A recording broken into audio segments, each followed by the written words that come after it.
We will call tonight's meeting to order for the Norfolk School Committee for Wednesday, August 25th. Current time is 7:03 p.m.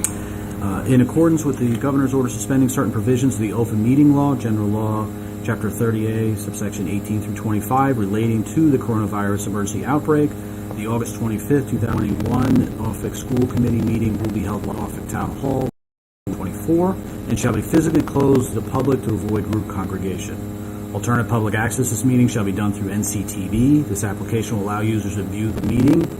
Individuals who wish to address the school committee during the public comment must sign up in advance. And the address for that is schoolcommitteequestions@norfolk.k12.ma.us. Individuals addressing the school committee will do so in person.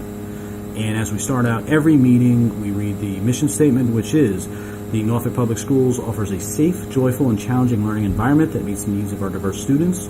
Through school, family, and community partnerships, we provide an education that inspires lifelong and cultivates caring and productive citizens of our ever-changing world. Roll call, please.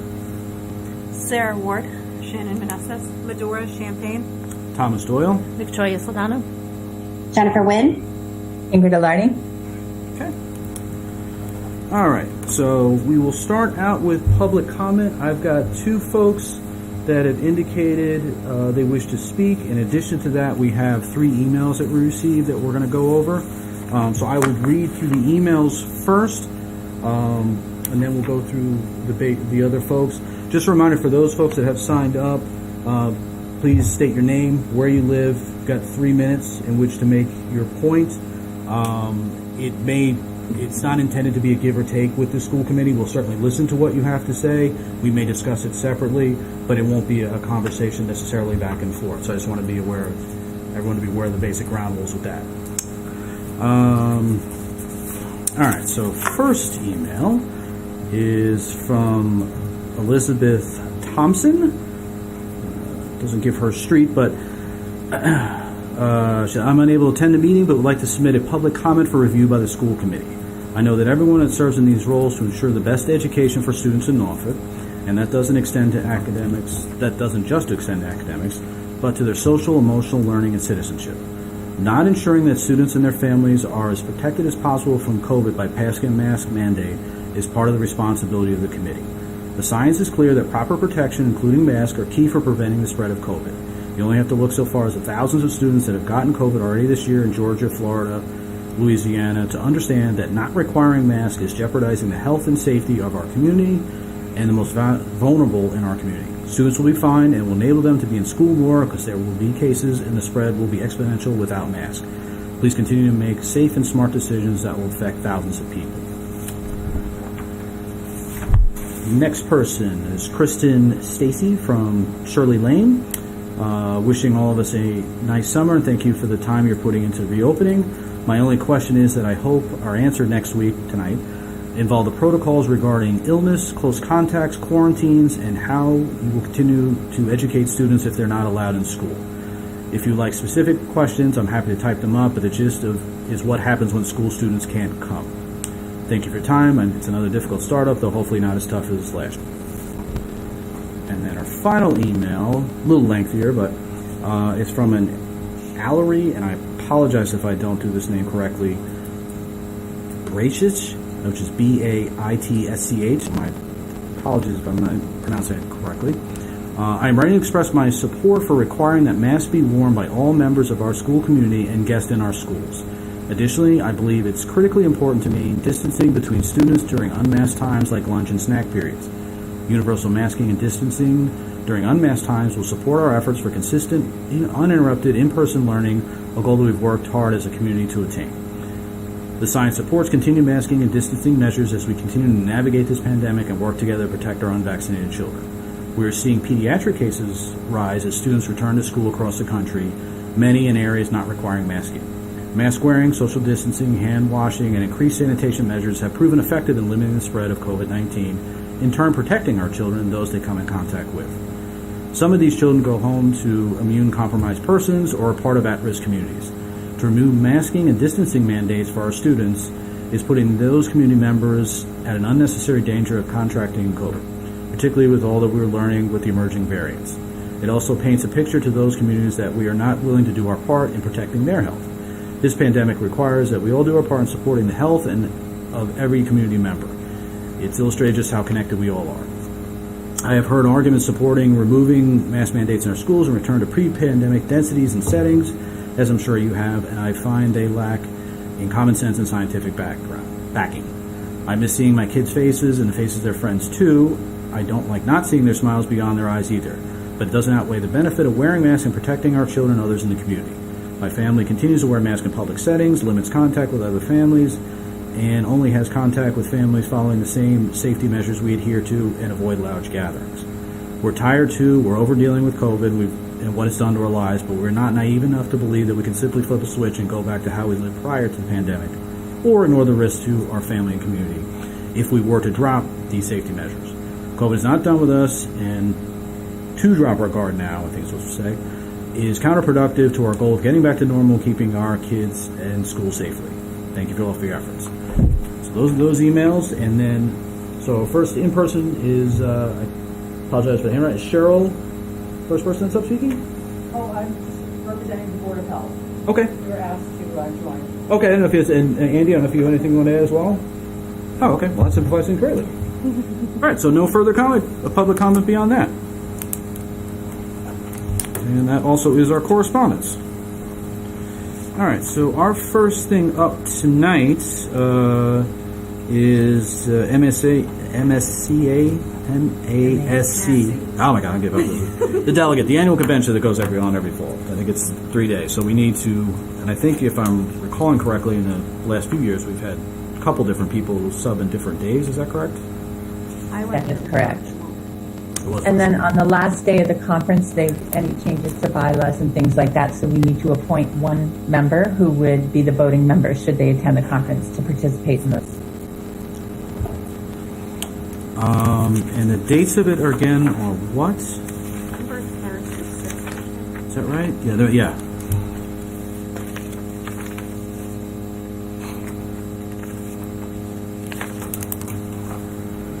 So I guess first off, does anyone have availability during those dates to be able to attend this? So the date, which is the mandatory date, Saturday the 6th, am I reading that? Yes. Ideally, and over the years, we've had people attend other days, but the 6th is sort of the day. No, I've gone a few times. Right. I don't feel a compelling need to be the delegate. Anybody else wants to go? Looking at Jen Wynn up in the up in the top of the screen. September 6th. No, November 3rd and November 6th. It's a Saturday. Yes. Yes, I can go. Can you really? I didn't. I don't know. I don't have the fall schedule yet, but possibly. I'm happy to do that. Okay. So as of right now, you think you'd be able to? Yeah. Jen, I can do it if you can't. Shannon, do you want to, are you sure? Yeah. Can we? Yeah. Or could we put both people? Let's put both people out, and then whoever. Yeah. Okay. Just do that. So I think that's what we've previously Does that done. sound good, Jen? Okay. Yeah, that's fine. That works for me. Thank you.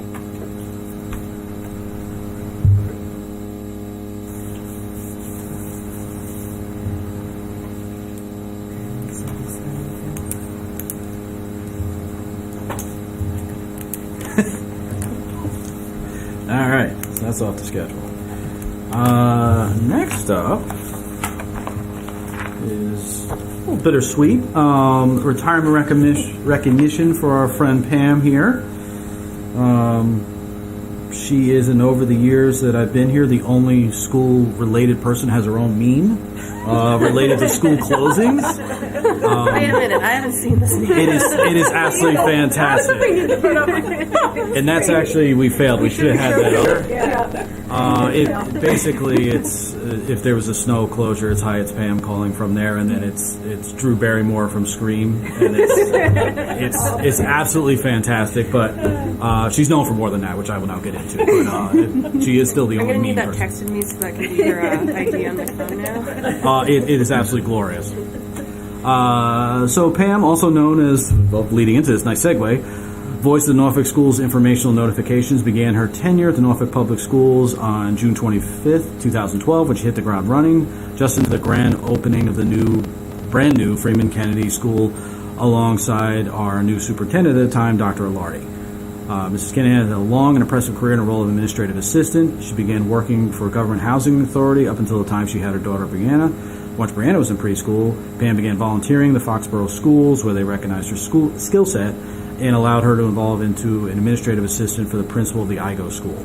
Within a year of her hiring, the IGO school hired a new principal and Pam's new boss, the aforementioned Dr. Alardi.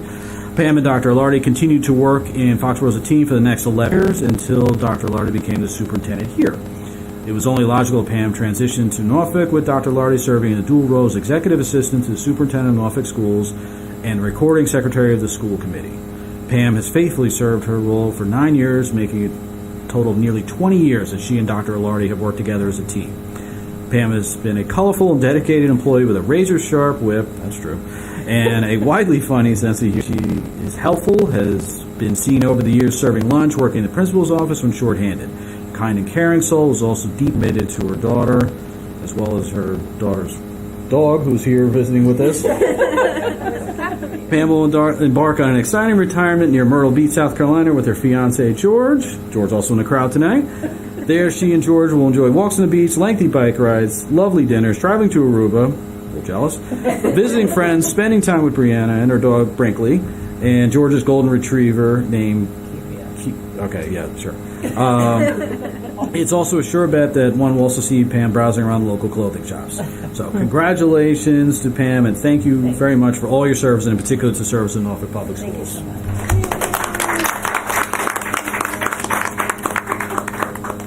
Oh wait, there's more. Oh, boy. There's some lovely parting gifts for you. You can't go running right now. You are very welcome. You very much missed. Yes. We'll miss you a lot. So thank you for all your work. Thank you, Pam. We'll miss you. Thank you. But now I have Adrian. Gotta say, yo, Adrian. All right, so now we'll move on to Dr. Alardi's portion of the evening, and I want to see your Before top. we do, Thomas, I think we actually had to vote on the delegates. We did. Let's get back to that. Okay. You're right. I got excited with doing the retirement thing. We're so eager. I was. So yes. So can we get a motion on both the primary delegate and the backup delegate? I move to nominate Shannon Meneses as the primary delegate. Is that what we were going to do? That's what I With think. Jennifer Nguyen as the alternate delegate to the 2021 Mask Conference. Do we have a second? Second. Okay. Assuming no further conversation. All in favor? Aye. Aye. All set. And now we will move on to Dr. Alardi's portion. All right, great. So I just want to circle back and brief share a couple of comments as Pam retires tonight. I'm sorry I can't be there in person, and I will keep them brief because I don't want to cry and I don't want to make Pam cry on TV either. So, but it has been an honor and a privilege to work with Pam over the past 20 years. We have been through many, many different challenges and many experiences together, COVID not being one of the more memorable. But she is a kind, caring, thoughtful person. When you work with someone for that long, you get to know each other's habits, and I'll be looking for something, and I'll turn to Pam and say, "Oh, can you put this together?" And she'll have done it 2 days ago. So you can meet each other. She will be greatly, greatly missed. But at the same time, I have mixed emotions because I know she has a wonderful retirement at her. Will be moving to an area that she's wanted to be in for a long time, and will be with family. So, congratulations, Pam, and I will see you in a few days. So, sorry, I tried, Pam. I tried really hard. We're together. All right, we'll move on to the next order of business tonight. The Norfolk Special Education Parents Advisory Council, the Hvac, run an annual fundraiser. It's their trunk or treat event, which takes place at the H Olive Day School. It's an opportunity where students are able to wear costumes and trick or treat. Various volunteers decorate the trunks of their cars, so it's a very safe and festive and memorable night for most of our children. So, per the policy school committee, we need the school committee to vote to approve the Norfolk CPAC going forward with their annual trunk or treat fundraiser. So, we're looking for a motion on that. I move to allow the Norfolk CPAC to hold their 7th annual trunk or treat on Friday, October 29th, 2021. Be there, be square. Second. Any further discussion? No, just to say it's a wonderful event. If you have not taken your children grades, I think it's pre-K through third grade. It's a great event. It's a lot of fun. So look for that announcement. This one? It's going to look like this. Any further discussion? All right, all in favor? Aye. Aye. All right, the next item in your packet, it is the responsibility of the school committee annually to vote to approve the Family Handbook. The Family Handbook was included in your packets. There really aren't any major significant changes to the handbook from prior years. We have updated all the contact information. New policies that were passed by the committee over the course of last year are included in this version. We've made some minor changes and updated our description of some of our developmental reading and math services and instructional services. But I'm looking for a recommendation from the committee or a vote to approve the 2021-2022 Family Handbook. I move to approve the 2021-2022 Norfolk Public Schools Family Handbook. Second? Second. Any discussion?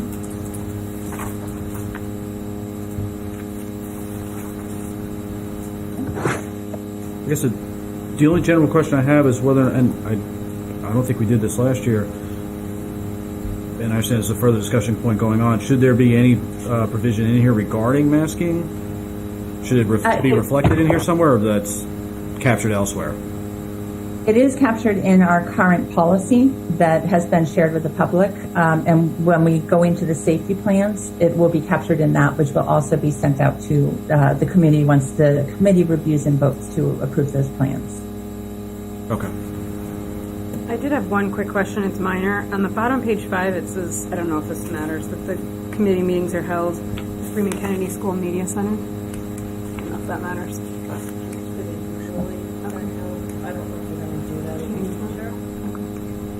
Our intent was to be able to return and start meetings again at the Freeman Kennedy Library in September.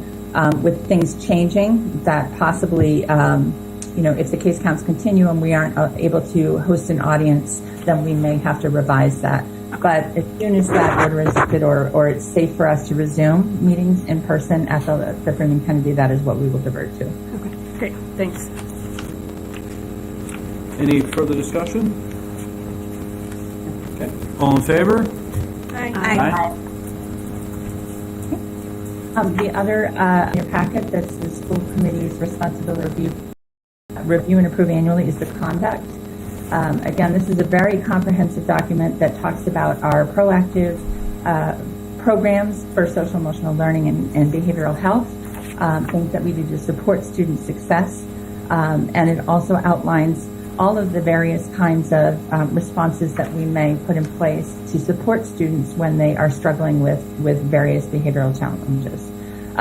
We have implemented this code of conduct for 2 years now. Last year we made some minor revisions. We are not recommending any further revisions, so there are no changes from last year's code of conduct.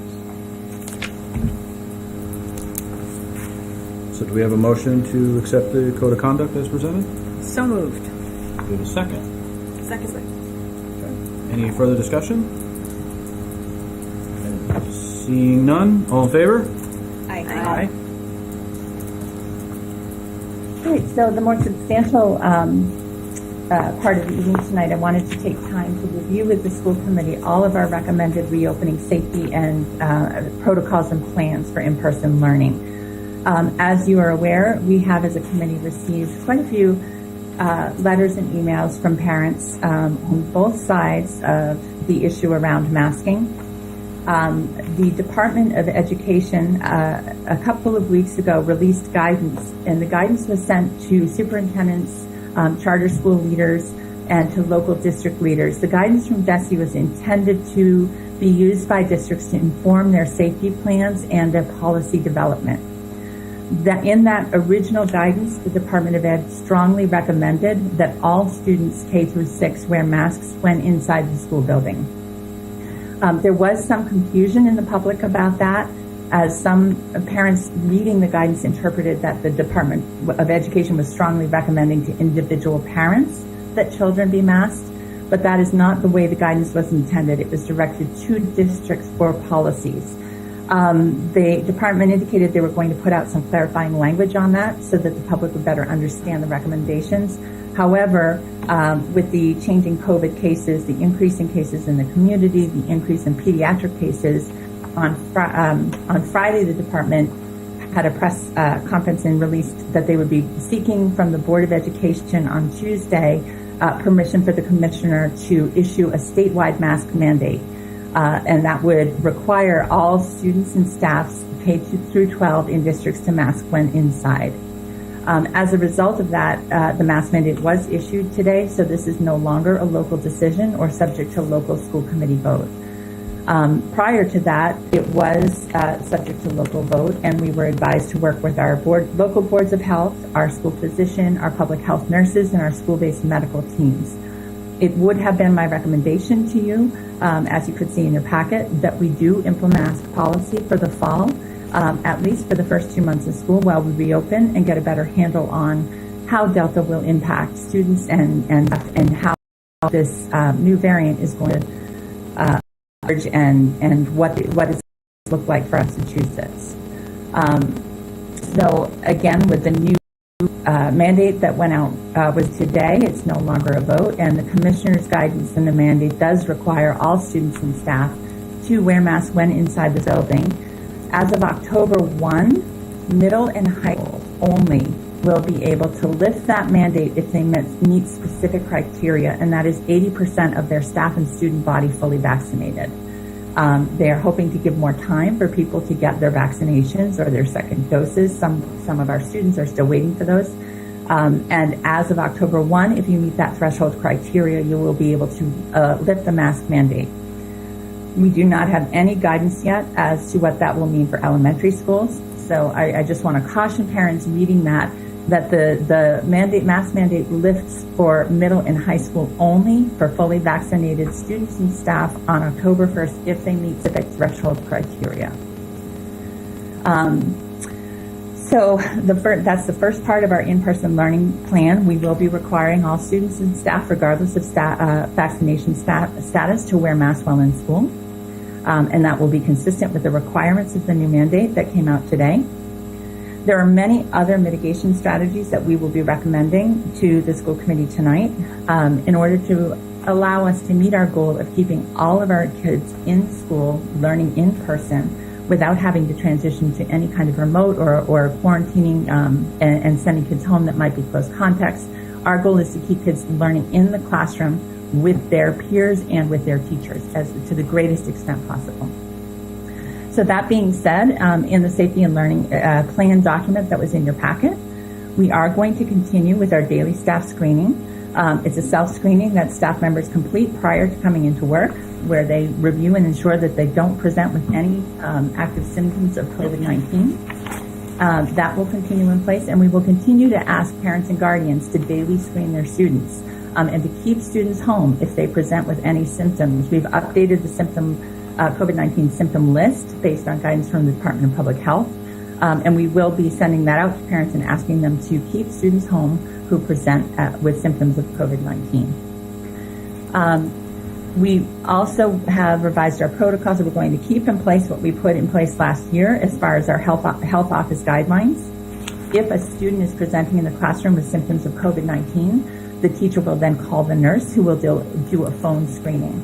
And if that child does present with symptoms, the nurse will walk to the classroom, meet the child, and escort them to the medical waiting area for further evaluation. That allows us to ensure that we don't have students interacting in the health office with somebody that's potentially COVID positive.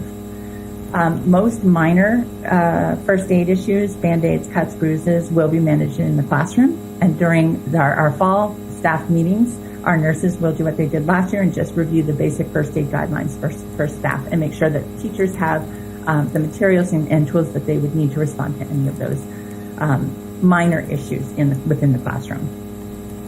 We will continue with the increased frequency of hand washing according to the hand washing protocols we had in place last year. We have hand washing signs, proper hand washing signs throughout the building in the rest areas as well as in the classrooms. As far as lunch, we will be following the guidelines of the Department of Ed. The Department of Ed did not set a minimum distancing requirement for schools. They have said that they would suggest you maximize as much distance as possible in cafeterias and settings where students might be unmasked. So during our lunchtime at the H. Olive Day and at the Freeman, we will have approximately 4 feet of distance between students who are eating. Students will be permitted to take their masks off while they're eating their lunch and expected to put their masks on when they've completed eating. At the H. Olive Day, we'll be limiting students to approximately 3 students per table and spread out with again, approximately 4 feet between students. At the Freeman Kennedy, students will be eating in the cafeteria, and we will extend that into the band room and the chorus room because we have some grade levels at the Freeman Kennedy that are 150, almost 160 students, and we cannot fit that many students in just the cafeteria alone. Students at Freeman Kennedy will be eating lunch at desks as they did last year. The distancing will be less than 6 feet, or it will be approximately 4 feet, but we will be following the same protocols for lunch that we did last year at the Freeman Kennedy. Again, we will have PPE gear and masks for staff, a special gear, additional gear for our nurses who may be working with students who are potentially COVID positive in the nurse's office. And we will be limiting the number of students using restrooms all at the same time. School attendance guidelines, you can see in your packet. All of this will be sent out to parents and posted on our website once the committee reviews and approves. As far as school attendance, we are asking people to screen students for COVID symptoms. The protocols for returning to school if a child presents with COVID symptoms, is seen by a doctor and they're diagnosed with strep or an alternate medical condition that is causing those symptoms, they are allowed to return to school without a PCR test once those symptoms resolve. If they present with COVID symptoms and do not have any other secondary diagnosis that would account for those symptoms, they're required to get a negative PCR test before they're able to return to school. If they are COVID positive, they need to remain home for 10 days and until symptoms improve and they've been fever-free for 24 hours before returning to school. If a student or staff member becomes ill, we will follow the same protocols that we had in place last year. Students will be immediately dismissed from school. They will wait in medical isolation area, which will be the medical waiting room in each of the school building nurses' offices until they are picked up. Staff members who become ill during the school day would also be sent home immediately. We will move students out of the remainder of the classroom, out of the classroom so that we can clean. So to be relocated to another area so we can clean the space. But we are participating in a new program next year, and we have applied to the department, to the state, to participate in a free COVID sting program on site. That program will allow a child is designated as a close contact of a COVID positive individual, but they are asymptomatic. They are able to into the school nurse's office, take a rapid COVID-19 test, and as long as that test is negative, they are allowed to return to class. They need to do that for a full 7 days after exposure. So for most students, that would be 5 days of testing in school and then the weekend. So we have been accepted into that program, so we will have that capacity to limit the number of students that are placed in quarantine. Additionally, one of the positive things about the mask mandate is that if students are exposed to a COVID-19 positive individual in school or on a school bus while both parties are masked and they're at least 3 feet of distance, they are exempt from the testing and quarantine requirements. So if we have a positive case in the classroom, while we will notify parents that their child may have been a close contact, as long as students were masked and we are maintaining 3 feet of distancing in the classroom, they are exempt from testing and quarantine requirements, and they are allowed to remain in school learning with their teachers and peers. On the bus, if there is a close contact, as long as the windows are open and students are masked, they are also exempt from the testing and quarantine requirements. Again, social distancing in the classrooms. In all classrooms, we will maintain the minimum of 3 feet of distance between student desks. Students are able to meet in small groups. In classrooms, we have plexiglass dividers at tables in the back of the classroom. Teachers can meet with small groups of students for short periods of time for small group instruction, for reading instruction. The students in the younger grade levels are able to move and work with a partner on the floor or on the rug as long as they maintain distance. So our teachers are very skilled at making sure that we provide movement breaks and opportunities for students to interact and to work with peers throughout the course of the day. Again, snack in the classroom is another time where students may be unmasked. Whenever the weather allows, we will be encouraging teachers to take students outside for snack, as they did throughout most of this year when the weather permits. So students can go out for their 15-minute snack break, which would also be a time where they could be unmasked outside.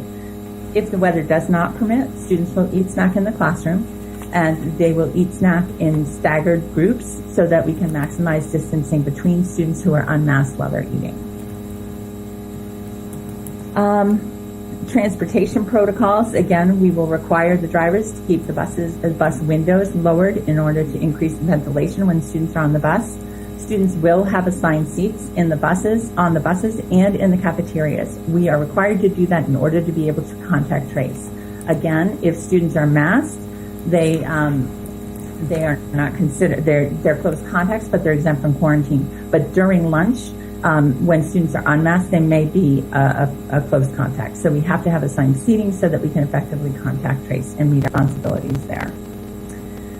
I won't go through in great depth, although it's in your packets and I know you have had a chance to look at them. We have our ventilation and HVAC systems. We are increasing so that we're maximizing the intake of fresh air from outside. We far exceed the recommended standards for that. At both the H. Olive Day and at the Freeman Kennedy School. Given that the first couple of weeks in September, we sometimes have very hot days, if we have a day that's oppressively hot, given that students and staff are wearing masks, we now have 17 air-conditioned spaces at the H. Olive Day. So I would be working with Ms. Balfour, who I know is in the audience tonight, to develop a schedule so that we can rotate students through those air-conditioned cooler spaces. And we will determine whether or not we might need to do an early release day. We will be using the heat index in order to make that decision. We also have many portable fans and have used those to strategically locate them around the classroom, again, to increase air circulation without increasing potential COVID risk. Cleaning and sanitizing schools, as most people are aware, the science is really showing very, very limited evidence of any kind of surface-based transmission. We're pleased to be able to say that students will be allowed to share instructional materials next year. That was a requirement that they were not allowed to do that most of this year.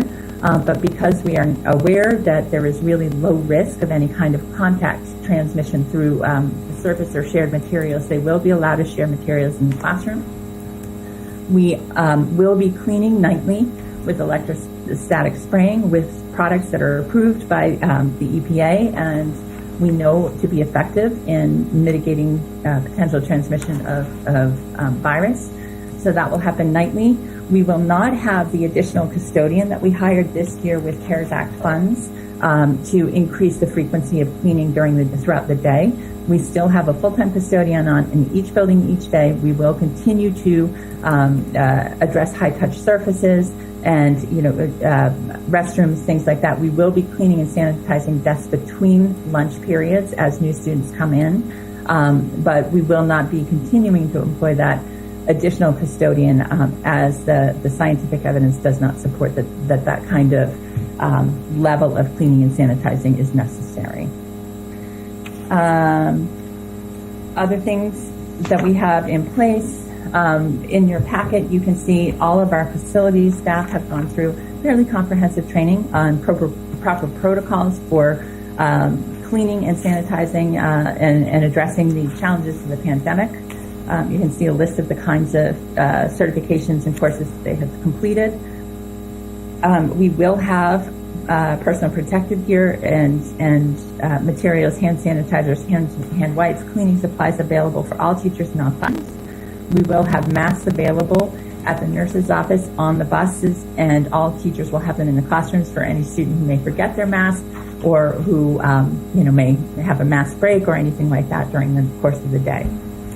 I know I've had some questions from parents about what the day would look like for our students. The total school day is 6 hours. Within that period of time, students will have a recess period where they are allowed to be unmasked outside. That's a 20-minute break. We are not requiring students to cohort during recess. The playground size and capacity, we don't always have all of our classes out at one time, but we are not restricting students to only playing with other peers within their classroom. They are allowed to play with others outside. They are allowed to have their masks off, so that is one mask break. They also will have a mask break during their snack time, and they will also have a mask break during lunch. In the beginning of the school year, on those hot days, we will likely have a second recess period for our younger students in K1 and 2. So overall, most students will have a mask break approximately every couple of hours, which exceeds the recommendations too, as well, from the American Pediatric Association.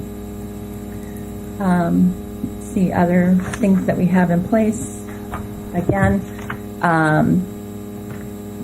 see where I am.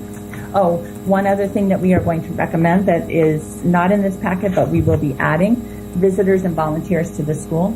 We will not be allowing volunteers inside the school building or in classrooms, at least to start the school year for the first 6 to 8 weeks.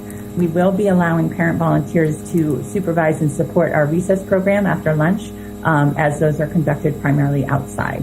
But we will be continuing the policy we had in place this year and limiting visitors and volunteers in the school, at least for the first 6 to 8 weeks of school, while we get a better handle on what the trends and what's going to happen with COVID, the new Delta variant. I included in your packet the guidance, the prevention guidance from the CDC, as well as the American Pediatric Association, so that you can see what really framed our guidance and our policy recommendations. I have reviewed these comprehensive plans with both the public health nurses that are new to the town of Norfolk. We now are sharing permanent public health nurses with the town of Rentham, as opposed to a contracted public health nurse. I've reviewed the plans with them. I've also reviewed them comprehensively with our school physician, who is Dr. D'Angelo, and he reviewed them with us as well as our school medical team, our school nurses, and our administrative team. I'm happy to take any questions that people might have about COVID protocols. I had one. The testing program that you said we were going to be able to participate in, the 7 days of testing, the Yes. 2 weekend days that would invariably fall within that, does that testing for the involved student happen at school, or do you have to do that on your own? No, they would not need to be tested on those off days. Okay. But they're required to be tested for and monitored for a 7-day period. So because that over the course of the week, 5 of those days would be in school, they'd be tested every morning they were in school. And then the weekend would get you to the 7th day. So they would be able to return to school on the following Monday. So if there was a gap in testing, Thursday, Friday, Saturday, Sunday, and then going to the following week, that in testing is okay? That's how science, you're right. Okay, got it. Yep. All So set. if the child was exposed and they come back over the weekend, they'll test on Monday positive and will be sent home. But if they're still negative, and they're allowed. And it's just it's a rapid antigen test. They just do it. Okay. It is. It's a BioMax Now rapid antigen test. The state has a contract now with CIC Health, who they were the organization that managed the major Hvac centers at Fox Stadium and across the Commonwealth here. And through that, this is all free. CIC managing our orders and access to those BioMax Now tests. In districts, they will actually be sending in staff to support the testing. We are still working through the details of how we're going to proceed. I do believe that in our district, likely our nurses are going to be trained and will be administering those tests, but we are still reviewing all of the potential options for how we will be implementing that. And are waiting for some further information from the state. But we were accepted into the grant, so we know that we will have that available starting the school year. And Ingrid, I believe it's the same test that the BioNex CVS is selling. Walgreens, we just did CVS, it. you can buy them Yeah. online. You couldn't, people were buying them like candy up here. And literally, they couldn't keep it in stock, the pharmacist said. But it definitely is a test that, my daughter who's 11, I needed to do it for her. So I hope that this, I'm glad that I believe that this program, if the nurses feel that they need help, would you be willing to get that help from CSI or what is it? Yeah, we are exploring that. One of the challenges that it appeared at the beginning is that they would only send staff out once a week, and when you have to do 5 days of testing, that's a challenge. So we're still working through it, but we will have it available, and we're refining how we'll be implementing it. And the nurses are involved in that conversation as well. It doesn't hurt. It just has to be done in such a specific way that a young child, couldn't do it themselves, in my opinion. My question, I just want to make it clear, when you said if a child tests positive and has to quarantine for 10 days, it's not 10 school days. You count those weekends, right? Or is it 10? Yeah, and that's a state requirement for COVID positive individuals. They have to quarantine for 10 calendar days, not 10 school days. Yeah. I just wanted to be clear with that. And when they do the mask breaks, like for snack, how long is that? I know in my school we do about 20 minutes. Usually about 15. 15. Yep. Recess is 20, and then lunch is 30. Mm-hmm. Any other questions?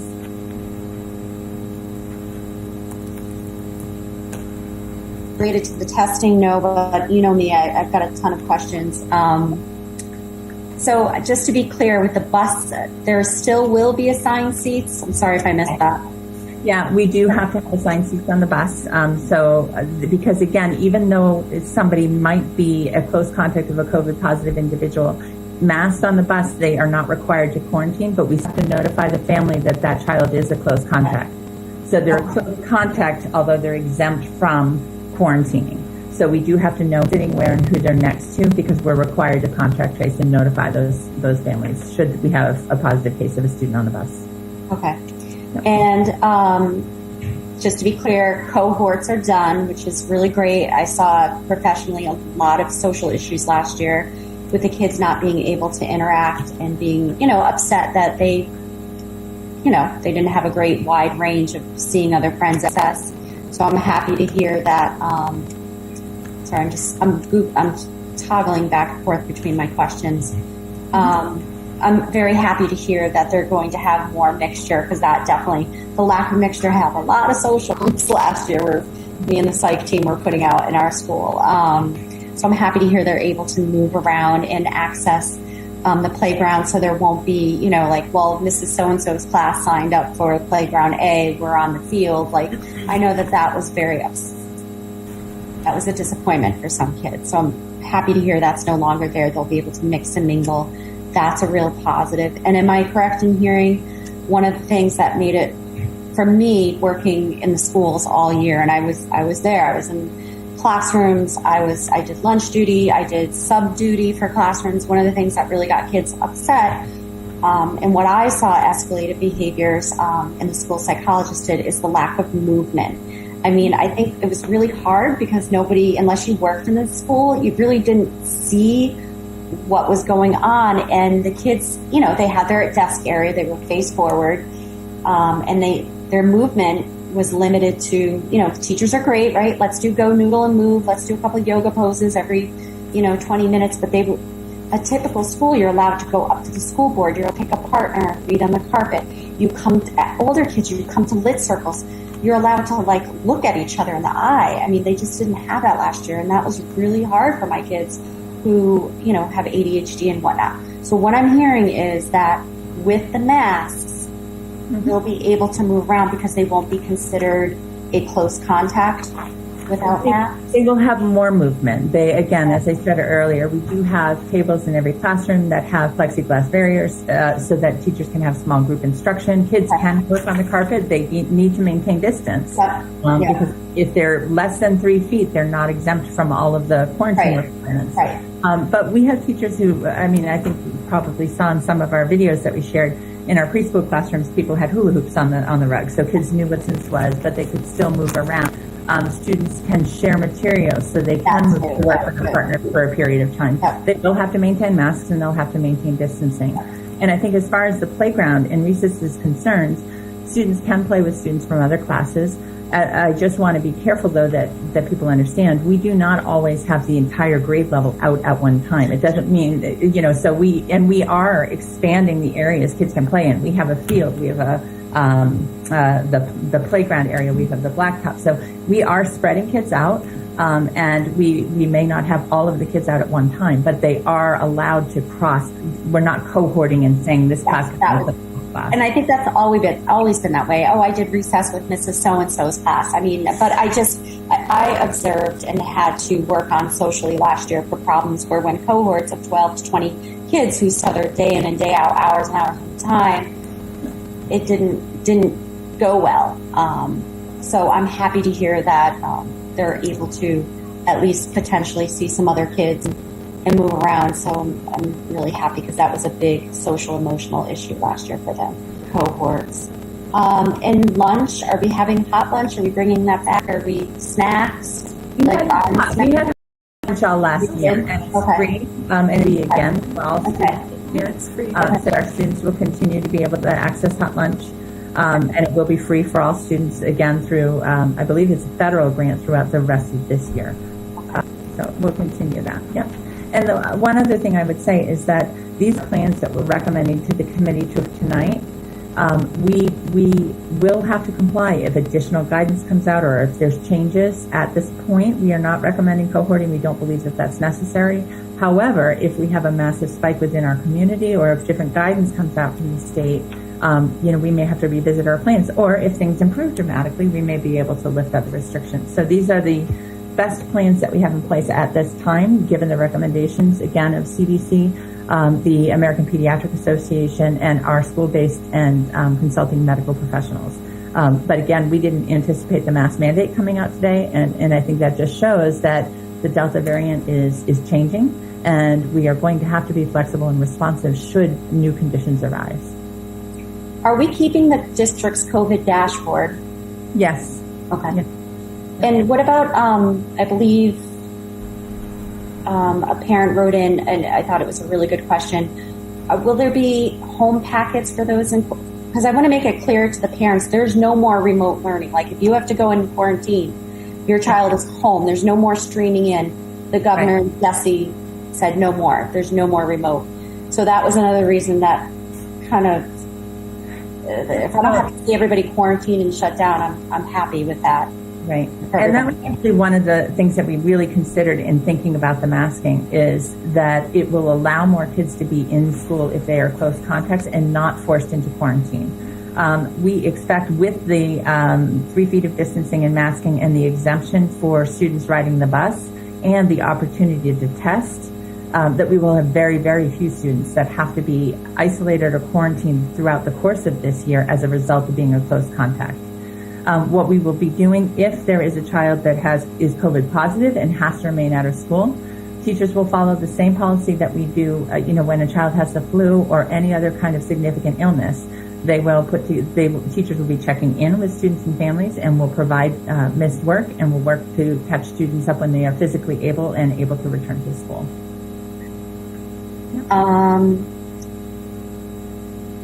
I think I'm just looking at my questions. Okay, so that was about that for the home packets.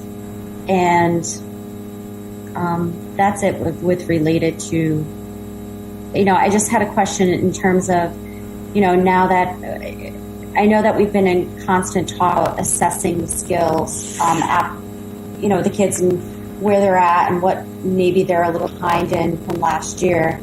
Are we still following up with that? Yeah, so we've been doing a lot of work with that. We have been modifying and fine-tuning our screening tools that we use to evaluate students' performance and progress in mathematics and literacy when they return to school. Vicki Saldana, who's at the meeting tonight, has been working with our reading and math specialists to make some modifications to the curriculum. We are also working on how to incorporate teaching skills that students may have missed within the new content rather than spending a lot of time reviewing, so we can move forward and embed review of missed skills in the content that it's appropriate to. But I'll turn it to Vicki if she would like to add some more to the dialogue in terms of assessing learnings or unfinished learning as per district response. Sure, thank you. So there's been actually a lot of really great work that's been in the summer. We've had a lot of teachers that have given their time in developing units and kind of revising our curriculum. One of the biggest things that we're implementing each grade level is what we call launching units, which is we're dedicating about 10 days, the first 10 days of school, to really focus in on those primary skills that we know students really need to have solid to be able to access the curriculum going forward. During that time, students will have an opportunity to review, teachers will have an opportunity to reteach some of those key concepts that they have learned last year and could really use to revisit it. We have really kind of identified for reading, writing, and math what those skills would be for each grade level. We're also going to use that time to administer our screeners, which really give good data for teachers to be able to identify what skills students have mastered and which ones that they might need a little extra support in, and so that they can use that time to really hone in and differentiate their instruction. So there was a lot of, we have looked at some research that, actually there's been a lot of research, a lot of professional development that was offered through the state this summer that I know our administrators have participated in, our teachers have participated in, that really focus in on how we can best support students with learning in this upcoming year. So we have implemented a lot of their suggestions, a lot of their tools that they have developed too. The state has really done a great job kind of supporting districts with that too in terms of what they developed for our curriculum. Thank you. Any other questions from the committee on the reopening guidance? And if not, I would recommend that we move forward with a vote to approve the safety and reopening plans. And I don't know if there's any comments from the Board of Health members that are in the audience. We asked them to join tonight. We weren't able to schedule a separate meeting, so they are here tonight as well. Do we have a motion to accept the COVID guidelines, reopening guidelines as presented? Comments, I'm sorry. It's me again. Motion out, and then we can go back to comments. There's further discussion. Yeah, we can have further discussion. Let me move. I just want to talk about metrics, so okay. I move that the board, or the committee rather, accept the reopening guidelines for the 2021-2022 school year as described by Dr. Alardi. Do we have a second? Second. Further conversation? Or Me. comments? Yes. So I had the opportunity to watch Bessie Board of Education, our elementary and secondary education meeting, when they voted on the mask mandate. And, you know, a couple people I thought had a really good point, and I want to ask it here. I know for our kiddos, it's a state, right? It's like pretty much like there's no ending to it. I understand you put some metrics. Commissioner Riley put metrics to it for the high schoolers, right? You have to be October 1, 80% vaccinated, whatever the metrics were. But there's no metrics for when we might revisit masks for elementary school. So, and I know we probably might say, well, the state's going to take care of it, and maybe they will. But my understanding, Jen, is that this is now a state mandate, and they're lifting it with specific metrics for the upper, middle, and high school. And we are awaiting further guidance as to what that will look like at the elementary. We are not anticipating establishing our own metrics at this point. As we expect that those will be coming from the state with the advice of their medical board. Okay, that's where I was going with it. Just for people, you know, who are wondering, is this, because it's true, like, is this forever? It's a moving target. And so I just want to make it clear, like, who's in charge of this. At this time, it's a state decision now. If it transitions back to the local level, then we would further explore avenues. But it's not a good use of time at this point because it is at the state level, and we expect Right, and I'm not saying that we establish it here tonight. I just want to make it clear that, we will be continuing to look at this. Absolutely. Yep. Further comments? I have one quick question, Ingrid. Just wondering if, I'm assuming that parent-teacher conferences will happen remotely, but what about IEP or 504? Will those be able to be in person? So at this time, for the first part of the school year, at least that first opening 6 weeks, we are anticipating that open houses will be virtual and that IEP meetings will be virtual for the beginning of the school year. Those decisions we will revisit as we get a little further into the year. We have not made a decision on parent conferences at this time because those are significantly later in the year. But we do anticipate the 2 fall open houses will be virtual and IEP meetings will begin for the start of the year in a virtual format. Okay, great. Thank you.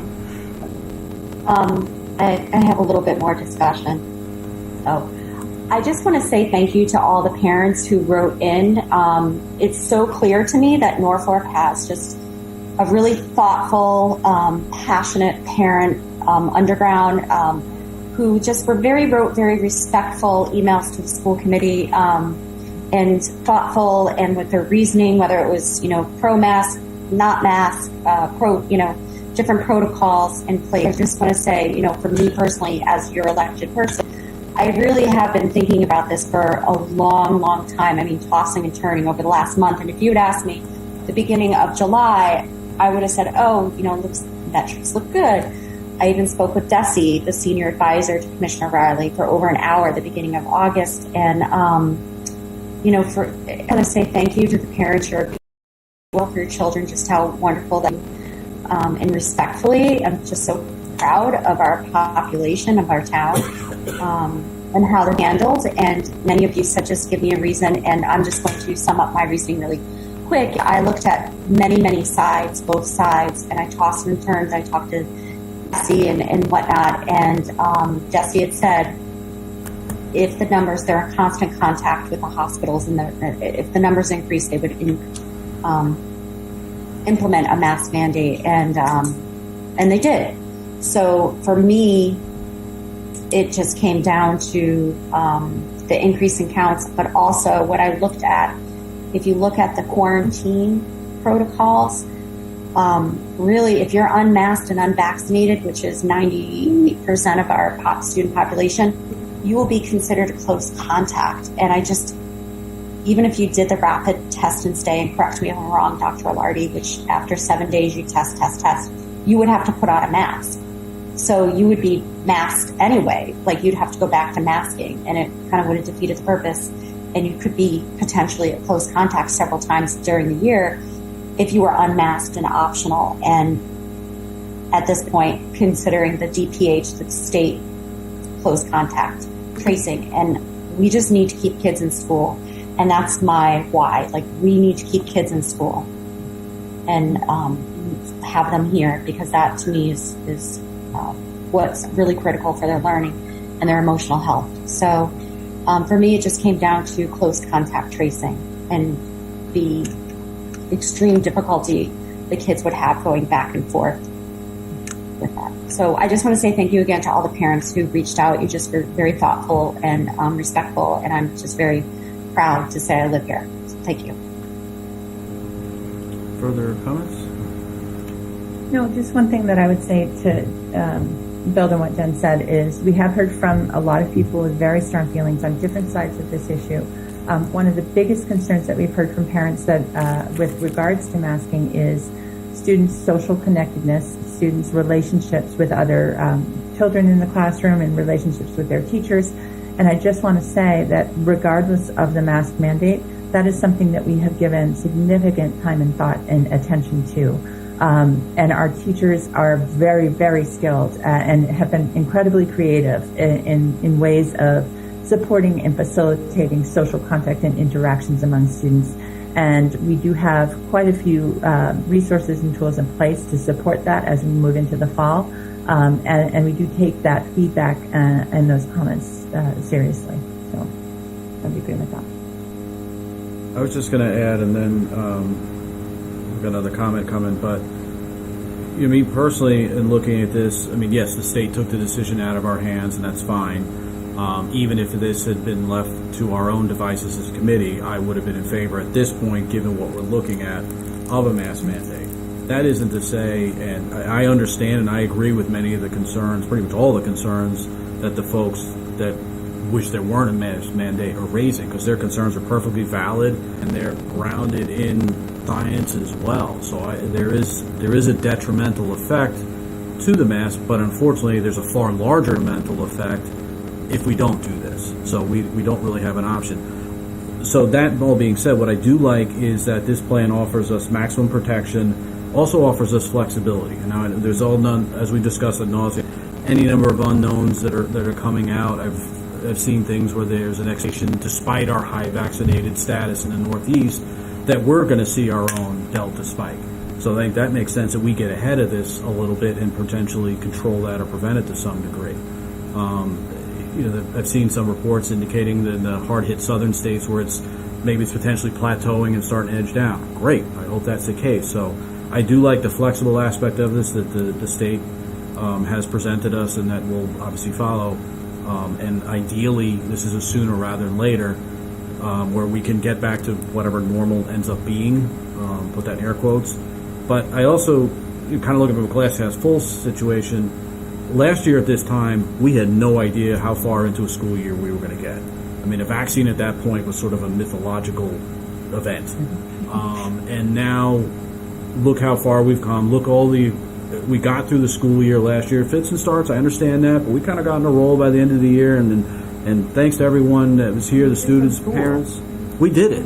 We got through it, and it wasn't ideal for them, but we got them there, and we learned that it's the single most important thing is to get them into schools, to Shannon's point, and we're going to be able to do that this way and ensure the safety of the kids, the teachers, the staff, everybody. So that is tantamount to everything we need to do. So as I said, I don't think we have a choice. As I said, the state took the decision out of our hand, but even individually I would have supported it. But I'm very, very hopeful that this ends up going away sooner rather than later, but we don't know. We've got to be prepared for the possibility that's not the case. So that's all I had, and then I think we had, if you don't mind, if you could just come up into a microphone, please.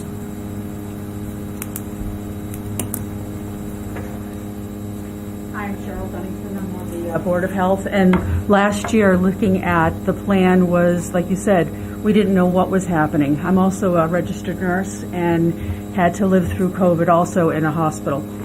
Excellent plan. Thank you so much. I think as for the Board of Health, we can recommend that we think it's wonderful, and I think the challenge of getting those kids back into school is paramount, and I think you did a phenomenal job, so thank you so much. Thank you very much, and thank you for coming tonight. We appreciate it. Yeah, thank you very much for coming. Any other comments? Okay. All in favor of the motion? Aye. Aye.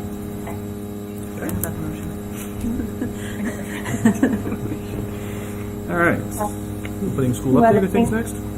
Yep, two other things, and I can get through them a little bit quickly because some of them overlap with what we've already discussed. But the next thing I do is the opening of school update.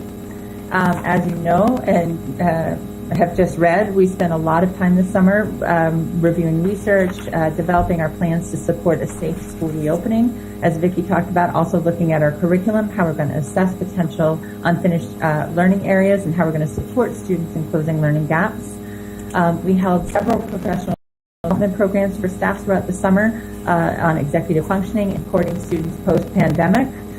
Also looking at the strategies and tools for implementing the new social studies civic standards, supporting English language learners in the classroom, and a 21-day equity challenge. So throughout July and August, our teachers were engaged in a rich array of different professional development learning experiences. Also have been in and out trying to get classrooms set up and ready to welcome our students back. At this time in the district, all of our classroom teaching positions have been filled. We did have a few late summer resignations that we are working on filling. We had a 1.0 speech language pathologist who position open, and we actually have a strong candidate for that and are hoping to onboard somebody shortly. We also have a 0.5 developmental math teacher who we also have a candidate for. And then we have a few paraprofessional staff positions that we are continuing to recruit and interview to fill. In addition to those late summer resignations, we are also continuing and reopening a search for a 1.0 technology integration specialist for the Freeman Kennedy School. We did have advertised for that position, do a first round of interviews, and have selected to re-advertise. And we also have a new position for building substitute at the HL Day. One of our prior employees, Mr. Haggerty, has taken a full-time teaching position, so we're thrilled for him.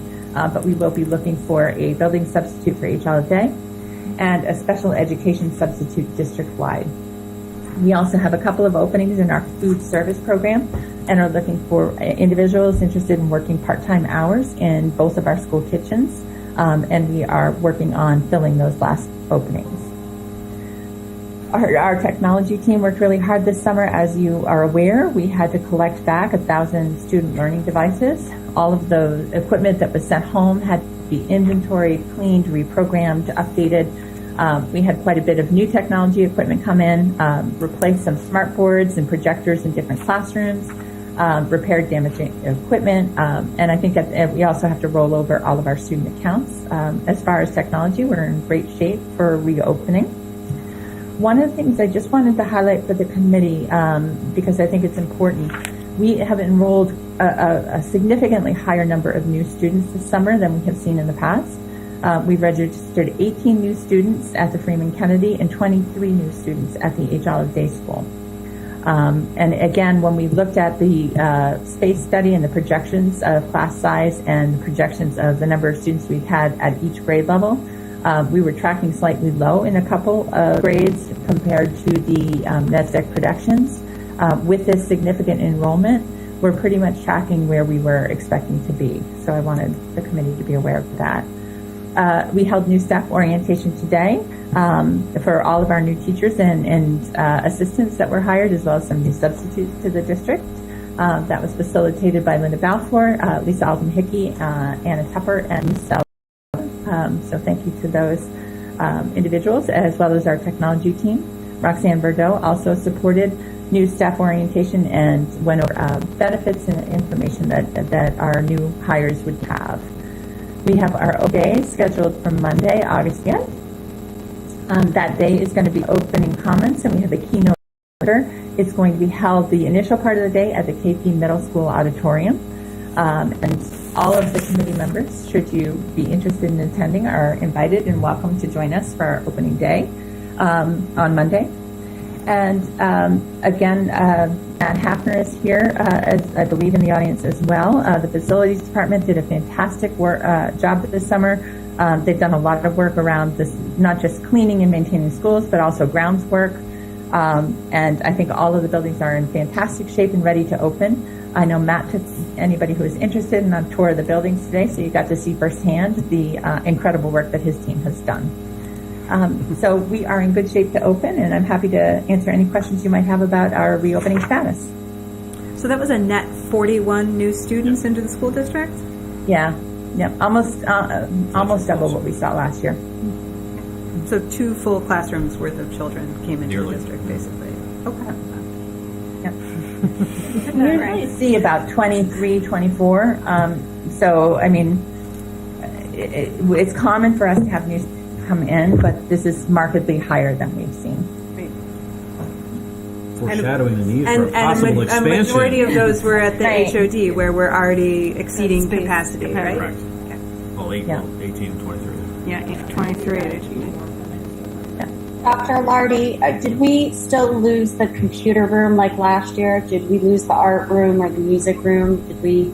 We have lost. I'm going to have Linda speak to that, but I believe we have lost the computer lab for a classroom We haven't lost space. them. We know where they are. They're just not.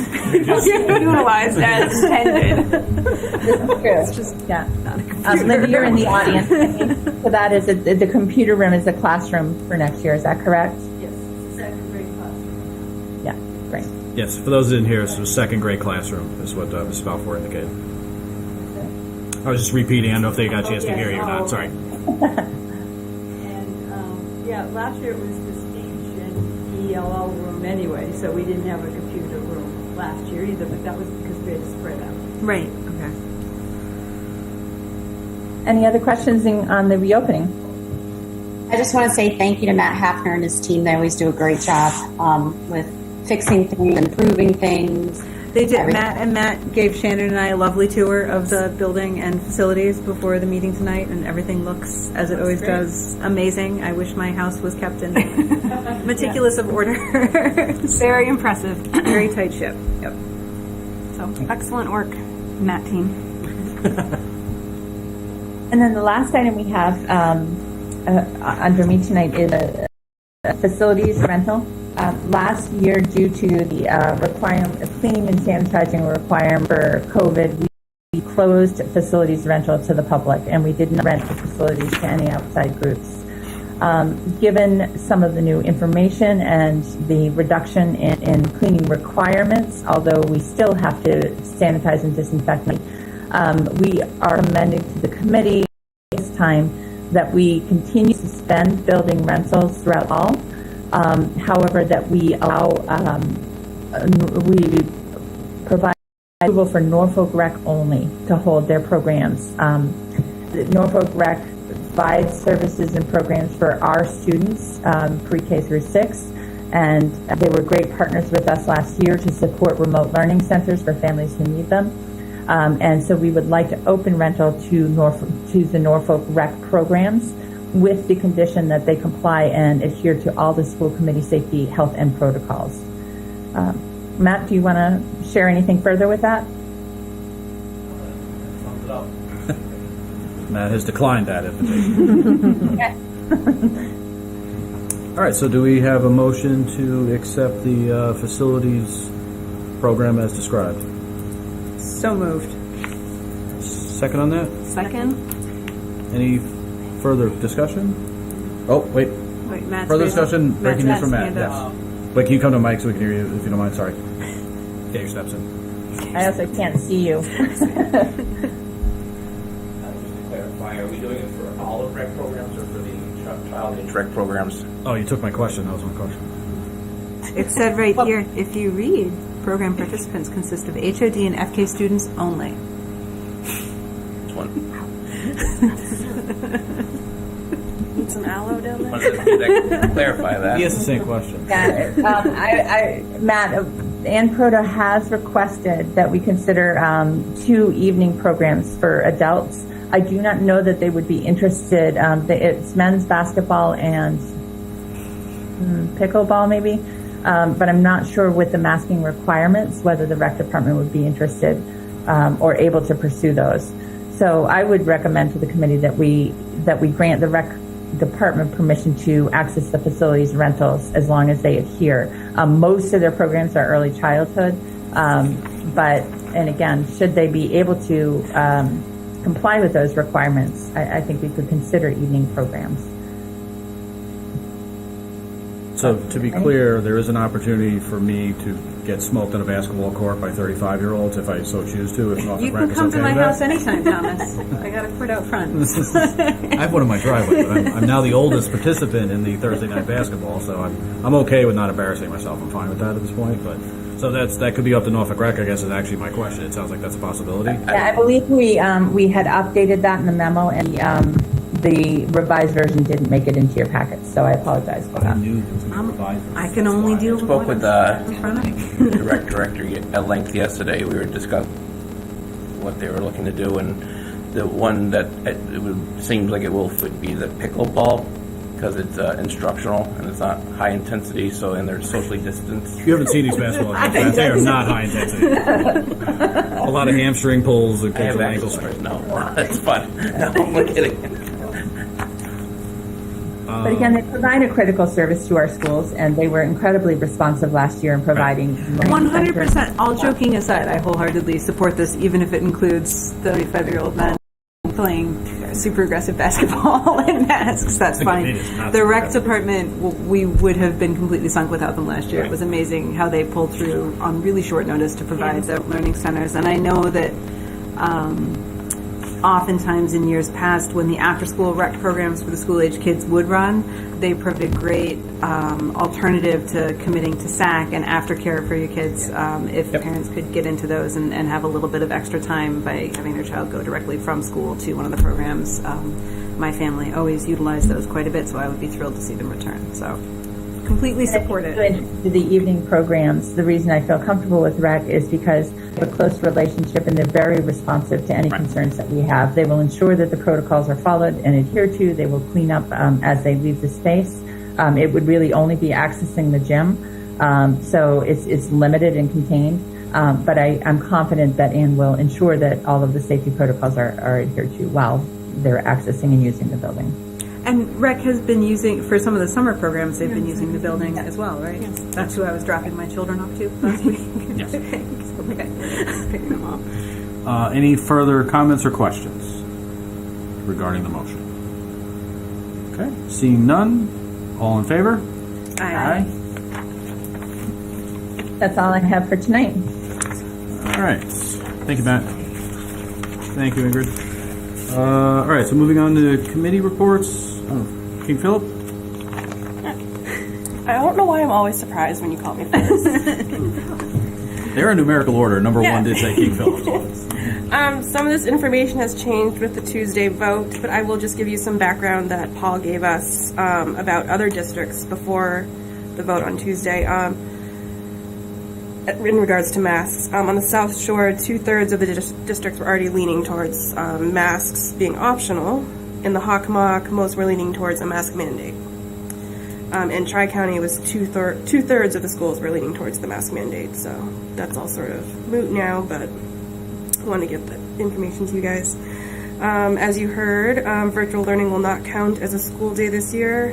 You can't Zoom a student into the classroom. It'll be treated more like a traditional sick day where they'll have to get the work and make it up later. Vaccination stats were given to us for the area, and Norfolk is ahead with the children, which is good. About 75% of the KP staff is vaccinated currently. Ingrid already talked about the testing, so I won't go over that again. And staff are returning next Thursday for their first day. Town hall for parents. A notice will be sent out for, it was probably already sent out. The town hall will be taking place for parents this Thursday at 6:30 and 7:30. Parents have the option of 2 time slots. Please do not go to both because they'll be the same exact information. And it will be recorded for later viewing if you are not able to attend. The ongoing mission for this year is going to be continue to try and work on and improve communication. The website update went live yesterday. It's a whole new website. It looks really nice and clean. Different categories for students, teachers, parents, all sorts of stuff.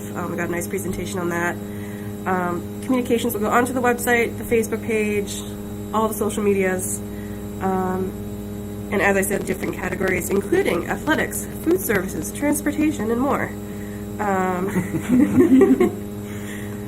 And let's see. There's going to be some subcommittees for school committee goals, as well as, there's another one, DEI with Jessica. Yes, I just want to call her Jennifer. And yeah, we just had some mask district governance protocols, our first reading of that, and that will continue on in our next meeting, which I don't have the date written down. I apologize. Very good. It's a good meeting. Thank you. Very informative. All right. Policy? Nothing new to report. Okay. Subcommittee has not met. Got it. All right. So moving on, we have 2 renewals, school partner renewals. One is Norfolk Lions Club, so we need a vote to accept the Lions Club renewal as a partner. I think everyone is aware of all the things that the Lions Club do. It's impossible to list all the things they do and their contributions to the town. They've been a fantastic partner over the years, and in any number of areas. So, do we have a motion to accept their renewal application as a school partner? So moved. Second. Any further discussion? All in favor? Aye. Second, school partner renewals, NCTV. No. Be a little awkward if we didn't work with this one, because I imagine the plug gets pulled, but Yeah, how would that work? we'd be in a lot of trouble. So, do we have before they do pull the plug on us, do we have a motion to accept the school partner renewal for NCTV? I move to accept NCTV's school partnership renewal. Second? Second. Any further discussion on that one? Thank you, NCTV. Yes, Thank you, thank you. NCTV. Hi, Roker. Oh, we got a thumbs up. We're good. Okay. No further discussion. Seeing none. All in favor? Aye. Next, we need a motion for our last meeting, which was June 14th. Fastest meeting ever. Right. I looked at it, I was like, wait, that's a mistake, but it wasn't. I took it from my car. Or is it my meetings went smoothly? I will not be voting since I was not here and apparently run an inefficient meeting and sent the meeting from the room. Where's your 5-minute meeting? So, do we have a motion to accept the world's greatest meeting, which took place on June 14th? Accept the meeting minutes from the June 14th world's greatest meeting. I move to accept the world's greatest meeting minutes from June 14th. Seconded. Third. I think we've discussed that enough. Any further discussion? Okay, good. Not. All those in favor? Aye. Okay. I did not vote, just for the record. And then our next meeting, we are looking at Tuesday, September 14th. Sorry, I went back to June there. Tuesday, September 14th. Any conflicts anyone sees with that date? I did not in my initial one. That's not an open house meeting, right, for Freeman or HOD? Freeman? Okay.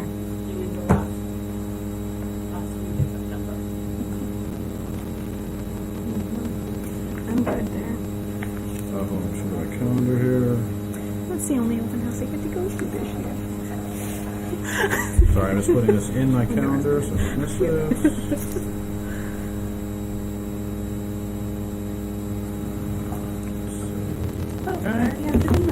That's it. All right. And then lastly, we just need a motion to adjourn this meeting. I move to adjourn. Do we have a second? Second. All those, so there's no further discussion. All those in favor? Aye. Aye. Aye. And we are adjourned. Thank you. That's all right. Hi, Pam. I'll miss you. Thank you. Bye. Bye, Jen. Good night. Bye. See you guys soon. Bye. Bye. Take care of my cat, Adora.